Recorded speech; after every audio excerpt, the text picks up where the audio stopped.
حد تک تو یہ معمول تھا کہ آپ ایک دن کے لیے بھی اپنی ملکیت میں کوئی پیسہ، کوئی درہم، کوئی دینار نہیں رکھتے تھے.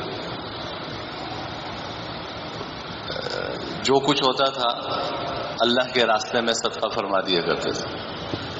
یہاں تک کہ حضرت عائشہ صدیقہ رضی اللہ تعالی عنہا کی ایک روایت ہے، وہ فرماتی ہیں کہ جب حضور اکرم صلی اللہ علیہ وسلم مرض الوفات میں تھے تو آپ نے مجھے 5 یا 6 درہم دیے اور کہا کہ یہ میرے پاس ہیں، تم اس کو صدقہ کر دینا. حضرت عائشہ فرماتی ہیں کہ میں حضور کی بیماری میں لگ کر بھول گئی.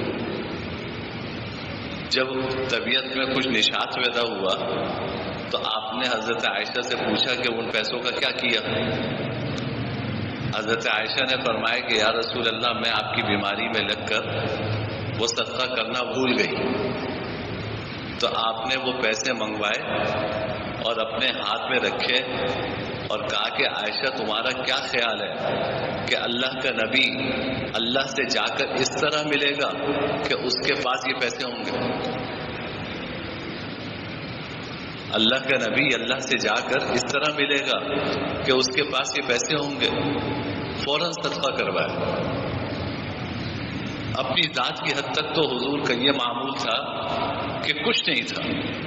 حضرت عائشہ فرماتی ہیں 2 مہینے ایسے گزرتے تھے کہ ہمارے گھروں میں چولہا نہیں جلتا تھا. ہمارے گھروں میں چولہا نہیں جلتا تھا. حضور آتے تھے، پوچھتے تھے کہ بھائی کچھ کھانے کو ہے صبح؟ تو گھر والے کہتے تھے کہ نہیں ہے یا رسول اللہ کچھ نہیں. کہا اچھا چلو میں نے روزہ رکھ لیا. حضرت عائشہ سے پوچھا کہ جب چولہا نہیں جلتا تھا تو کیسے گزارا ہوتا تھا؟ تو فرماتی تھی کہ بس پانی اور کھجور اس پہ گزارا ہوتا تھا.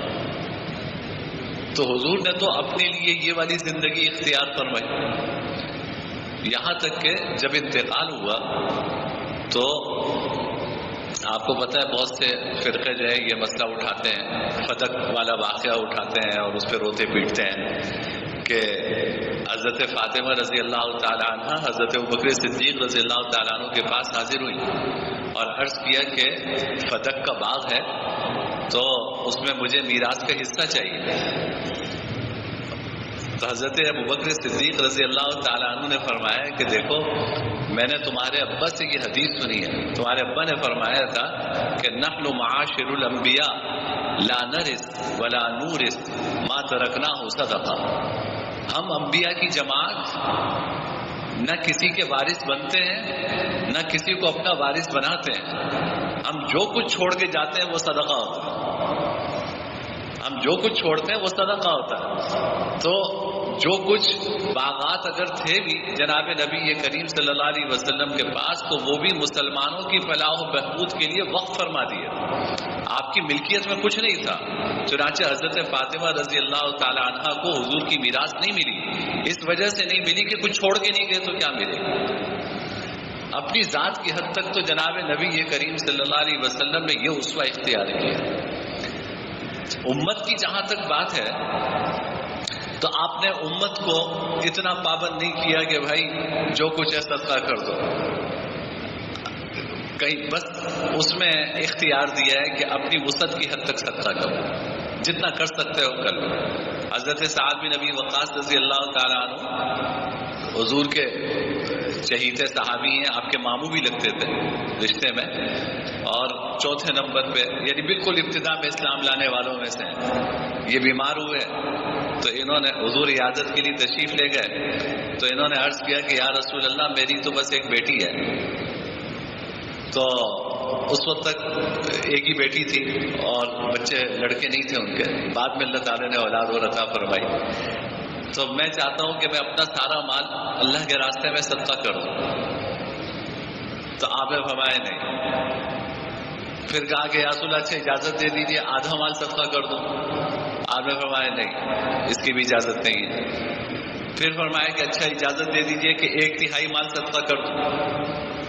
تو آپ نے فرمایا کہ اچھا چلو 1/3 مال صدقہ کر سکتے ہو اور 1/3 بھی کافی زیادہ ہے. اور پھر فرمایا کہ انک انتظر اولادک اغنیاء خیر من ان یتکففون الناس او کما قال علیہ السلام. فرمائے کہ تم اپنی اولاد کو اس طرح چھوڑ کے دنیا سے جاؤ کہ وہ غنی ہوں، یہ بہتر ہے بنسبت اس کے کہ تمہارے جانے کے بعد وہ لوگوں کے سامنے ہاتھ پھیلائیں.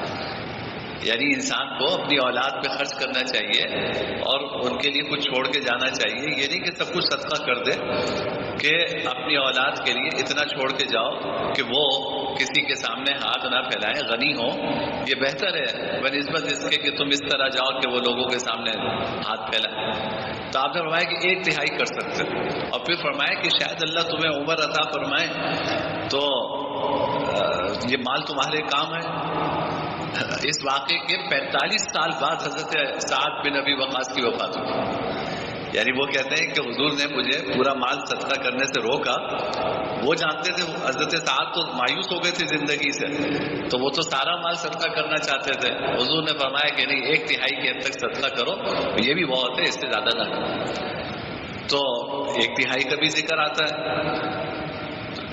اور قرآن کریم میں صحابہ کرام حضرت یہ جو آیت ہے یسألونک ماذا ينفقون قل العفو، کہ یہ آپ سے سوال کر رہے ہیں کہ کیا خرچ کریں اللہ کے راستے میں، کتنا خرچ کریں.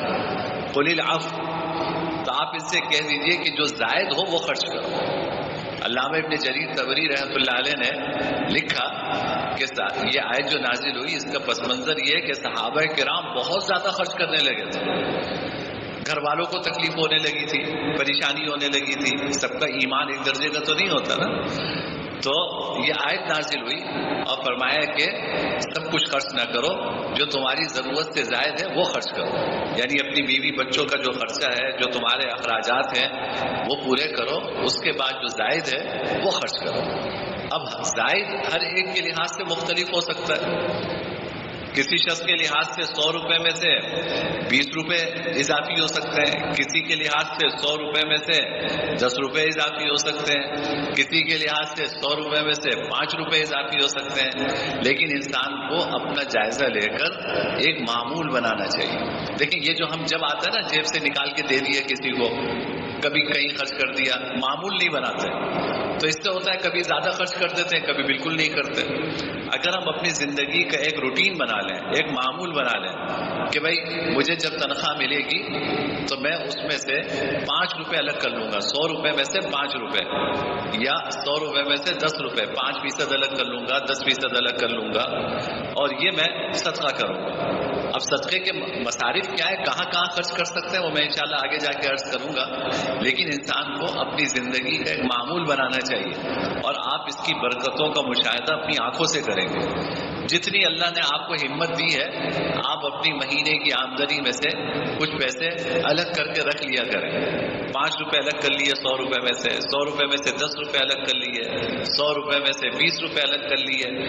تو اس طرح الگ کر کے رکھا کریں، اور پھر اس کو جو خیر کے کاموں میں خرچ کیا کریں. تو اس کے بڑے فوائد ہیں اور اس کی بڑی برکات ہیں. اللہ ہم سب کو توفیق عطا فرمائے.